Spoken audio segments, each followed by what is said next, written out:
వాళ్ళిద్దరు కాలేజ్లో పరిచయం, లవ్ మ్యారేజ్ చేసుకున్నారు. ఇద్దరు ఇళ్ళల్లో కూడా ఒప్పుకోలేదు, కొట్లాడి చేసుకున్నారు. వాళ్ళ ఇంట్లో నుంచి మాటలు లేవు, వీళ్ళింట్లో మాటలు లేవు. సో మాటలు అనుకొని ఇంట్లో నుంచి బయటికి వచ్చి ఇద్దరు రిజిస్టర్ మ్యారేజ్ చేసుకుని వేరే కాపురం పెట్టి వాళ్ళ లైఫ్లో వాళ్ళు ఉన్నారు. Initial 3-4 months it was exciting life for them. మంచిగానే ఉంది, ఆ హనీమూన్ పీరియడ్ ఫుల్ ఎంజాయ్ అయింది, మంచిగా ఉన్నారు. తర్వాత మెల్లమెల్ల గొడవలు స్టార్ట్ అయినాయి. అదే టైంలో ఈమె ప్రెగ్నెంట్ అయింది. కాకపోతే financially they are not up to that mark. ఇప్పుడే పిల్లలు వద్దనుకున్నారు, అన్ని ప్రికాషన్స్ తీసుకున్నారు, అంత తీసుకున్నా కూడా తను కన్సీవ్ చేసింది. సరే ఇక ఏదో ఒకటి చేద్దాం, ఎక్స్ట్రా కష్టపడదాం, అది చేద్దాం ఇది చేద్దాం అనుకున్నారు. కానీ ఇంకా జాగ్రత్తగా ఉండాలి, మనకు ఒక్కరు చాలు, ఇంకా కనరాదు మనం చిన్న ఫ్యామిలీ లాగా మనం ముగ్గురం బతుకుదాం అనుకునే టైంలో, తన డెలివరీ టైంలో అనుకోకుండా తనకు కవల పిల్లలు పుట్టిండ్రు. ఒక ఆడపిల్ల, ఒక మగపిల్లడు, ట్విన్స్. ఇక పుట్టినాక దేవుడు ఆశీర్వాదం అనుకొని యాక్సెప్ట్ చేసిండ్రు.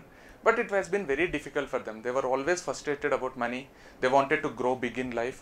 అండ్ తను ఇద్దరు పిల్లల్ని చూసుకోవాల్సి వచ్చింది. ఇక్కడ తన అమ్మ వాళ్ళు లేరు సపోర్ట్కి, ఇక్కడ భర్త వాళ్ళ అమ్మ నాన్నలు లేరు, అత్త వాళ్ళు లేరు, అమ్మ వాళ్ళు లేరు. It was all independent life for them. And వాళ్ళు చూసుకోవాలి కాబట్టి తను జాబ్ మానేయాల్సి వచ్చింది. తనే ఇద్దరు పిల్లల్ని చూసుకుంటుంది, ఒక్కడే కష్టపడితే నలుగురు కూర్చొని తినే స్టేజ్ వచ్చింది. అండ్ పిల్లలు పుట్టినాక ఖర్చులు ఆటోమేటిక్గా పెరుగుతాయి. పాల ప్యాకెటే మస్తు రేటు ఉంటుంది. అప్పుడు ఎప్పుడో అర్థమైంది నాకు అంత ఉంటుందా అని. అంటే పాలపొడి ప్యాకెట్ ఉంటుంది కదా చిన్నపిల్లలది, మస్తు కాస్ట్లీ ఉంటాయి తెలుసా. చిన్నపిల్లల అండర్వేర్లు, డైపర్లు, చిన్నపిల్లల నిజంగానే అరే చిన్న బట్టలు ఉంటాయి కదా వాళ్ళకు, చిన్న బట్టలు చిన్న రేటు ఉంటాయి అనుకుంటుంటే నేను. చిన్న బట్టలే ఎక్కువ రేటు ఉంటాయి, పెద్ద బట్టలే తక్కువ రేటు ఉంటాయి అని తర్వాత తెలిసింది. అంటే సీరియస్లీ, అంటే when the size decreases the rate increases. And పిల్లలు పుడితే మస్తు ఖర్చులు ఉంటాయి, అయితే వాళ్ళకు కూడా మస్తు ఖర్చులు వచ్చినాయి. ఖర్చులతో పాటు ఏమైతుందో తెలుసా, ఖర్చులకు తగ్గ సంపాదన లేకపోతే ఆటోమేటిక్గా గొడవలు పెరుగుతాయి. చాలా మంది అంటారు డబ్బులో ఏముంది, ప్రేమ ఆప్యాయతలు ముఖ్యమని. కుడ్ బి, అట్లా చెప్పాలంటే నేను మస్తు చెప్తా తెలుసా. అంటే నాకు మస్తు ఇష్టం అట్లా. ఇగో ప్రేమ ఆప్యాయతలే జీవితాన్ని ముందుకు తీసుకపోతే డబ్బు కాదు అంటే, డబ్బు మీద కూడా ప్రేమ ఆప్యాయతలు ఉంటేనే జీవితాన్ని ముందుకు పోతుంది. ఉట్టి ప్రేమ ఆప్యాయతలు ఉంటే కాదు, డబ్బు మీద కూడా ఉండాలి. అయితే వీళ్ళకి ఆ ప్రాబ్లం వచ్చింది. And she became frustrated day by day. Frustration increase అయింది. పిల్లలు పెద్దగా అయినరు, స్కూల్లో జాయిన్ చేసిండ్రు, ఇంకా ఖర్చులు పెరిగినాయి. అది ఎవరి మీద చూపించాలో ఎట్లా చూపించాలో తెలియక ఆమె ఇతని మీద, ఇతను ఆమె మీద, వాళ్ళిద్దరు కలిసి పిల్లల మీద, పిల్లలు వీళ్ళ మీద. సో ఎంత పిచ్చి అయింది. వాళ్ళ పేరెంట్స్తో మాట్లాడదామంటే ఎవరు మాట్లాడతలేరు, అందరు వెలేసిండ్రు వీళ్ళని. వాళ్ళని ఇష్టం వచ్చినన్ని మాటలు అన్నారు, ఇద్దరు విడిపోయినరు. సో అట్లా లైఫ్ ముందుకు పోతుంది. ఆల్ ఆఫ్ ఎ సడన్ ఉన్నది చాలన్నట్టు తనకు వాళ్ళ మదర్కి, అదే ట్విన్స్ వాళ్ళ మదర్కి she got a throat pain, severe throat pain. First ignore చేసిండ్రు, అంటే ఏదో నార్మల్ థ్రోట్ పెయిన్ అనుకొని నేను టేక్ ఇట్ సీరియస్లీ. మెల్లమెల్లగా పెయిన్ ఎక్కువైంది. అండ్ డాక్టర్ దగ్గర కన్సల్ట్ చేస్తే అన్ని టెస్టులు చేపించి చాలా సివియర్ ఇన్ఫెక్షన్ ఉంది లోపల. అండ్ ఇది తగ్గాలంటే ఈ కోర్స్ వాడాలి, these are the antibiotics you have to use. And 6 weeks you shouldn't talk. 6 weeks మీరు మాట్లాడరాదు. You can't even speak a word for 6 weeks, otherwise this will increase. అంటానా నాకు ఇద్దరు పిల్లలు ఉన్నారు, వాళ్ళ అల్లరి మామూలుగా ఉండదు, నేను మాట్లాడుకుంటే నడవది. నా మొగుడున్నాడు, ఆనంత పిచ్చోడు ఎవరు ఉండరు, ఆయనకి ఇది తెమ్మని చెప్తే 10 సార్లు చెప్పంది వాడు ఆ వస్తువు తీసుకొనే రాడు ఇంటికి. ఆయనకి ఒక విషయం 10-15 సార్లు చెప్పాల్సి వస్తుంది. నేను లేకుంటే ఇల్లు నడవది, నేను మాట్లాడకుంటే ఇల్లు నడవది, నేను మాట్లాడాలి, ఇది కుదరని పని. కానీ ఏదైనా వేరేది చెప్పండి అంటే, సరే మీ ఇష్టం. 6 వారాలు మాట్లాడకుండా ఉంటారా, జీవితాంతం మాట్లాడకుండా ఉంటారా, మీ ఇష్టం. ఇఫ్ యూ కంటిన్యూ స్పీకింగ్, మేము మీకు కంప్లీట్గా you will lose your voice, you can't speak forever, for the rest of life అంటానే. తనకు ఆల్టర్నేటివ్ లేక she said okay. She has to be quiet for 6 weeks. And the next day she was quiet for 1 day, 2 days. 3rd day నుంచి పిల్లలు ఇష్టం వచ్చినట్టు behave చేస్తున్నారు. తన కోపం విపరీతంగా పెరిగిపోతుంది. ఏం చేయాలో అర్థమవుతలేదు. విజిల్ పెట్టుకుంది మెడల, ఈయన విజిల్ ఊది వాళ్ళు దగ్గరకు వస్తానే వాళ్ళకు పేపర్ మీద రాసి చూపించింది, జస్ట్ కీప్ క్వైట్ అనో, వాళ్ళని ఇష్టం వచ్చినట్టు తిట్టడమో. And even same thing goes for husband also. అట్లా జరుగుతుంది. తనకు తర్వాత ఊపి కూడా ఫుల్ నొప్పి వస్తుంది. ఇదంతా కాదని తను ఏం చేసిందంటే, she stopped shouting, stopped using that whistle. She kept quiet. వాళ్ళంతా ఇష్టం వచ్చినట్టు బిహేవ్ చేస్తున్నారు, భర్త పిల్లలు. కోపం తట్టుకోలేకపోతుంది. ఎప్పుడు కోపం వచ్చినా రాసుకొని, విజిల్ లేదు ఏం లేదు కదా, వాళ్ళే పిల్లల దగ్గరకు వచ్చినప్పుడు చూపెట్టడం స్టార్ట్ చేసింది. కంటిన్యూడ్. అండ్ 6 weeks అయిపోయింది.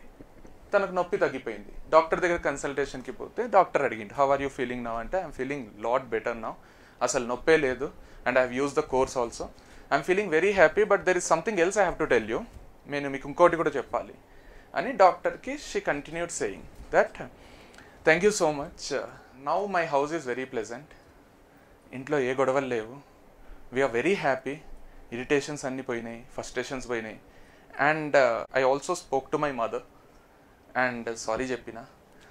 నేను మా మదర్ ఇన్లో ఒక అత్తకు కూడా ఫోన్ చేసిన, వాళ్ళు నెక్స్ట్ వీక్ వస్తున్నారు, and I think will be a better family now.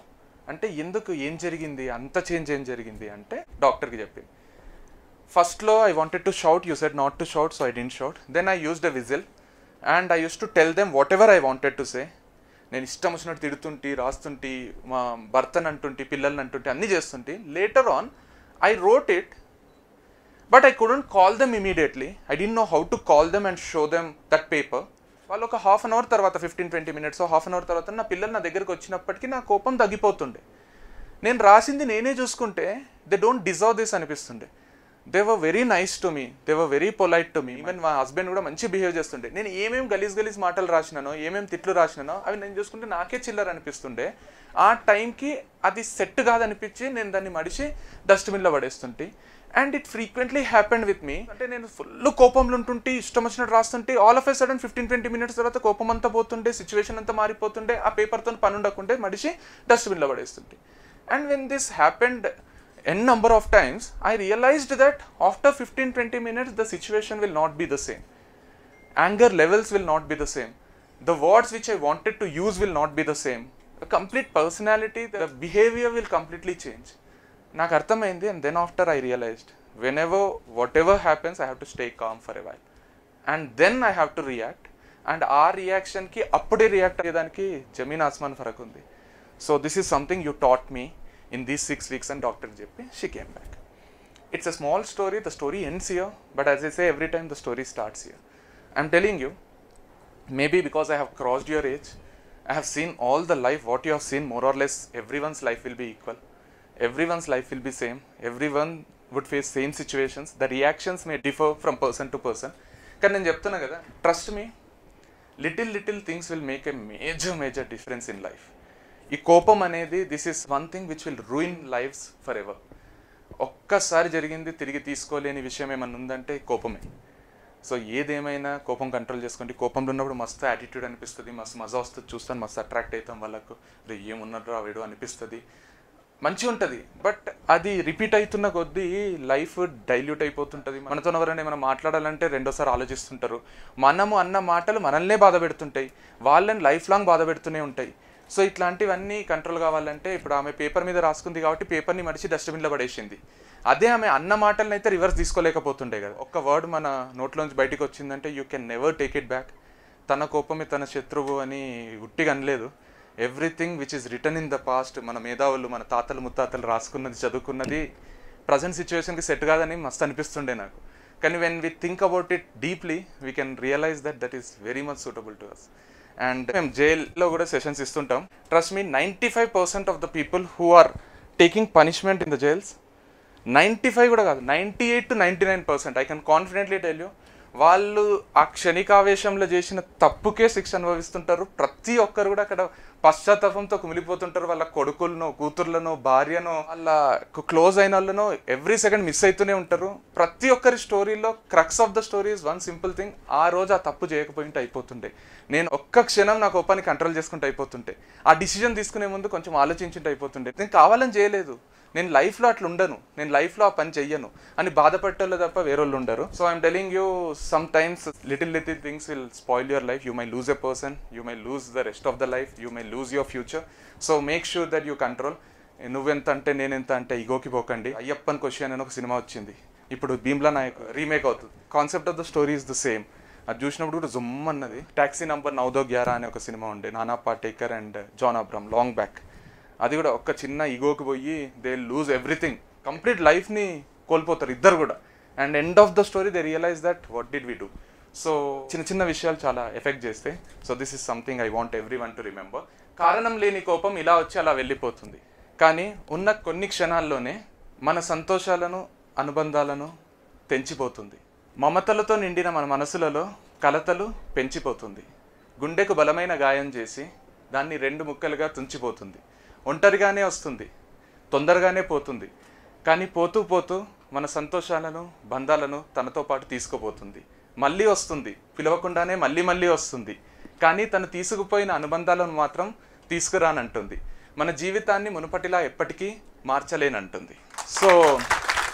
So this was one of the things I really wanted to tell you.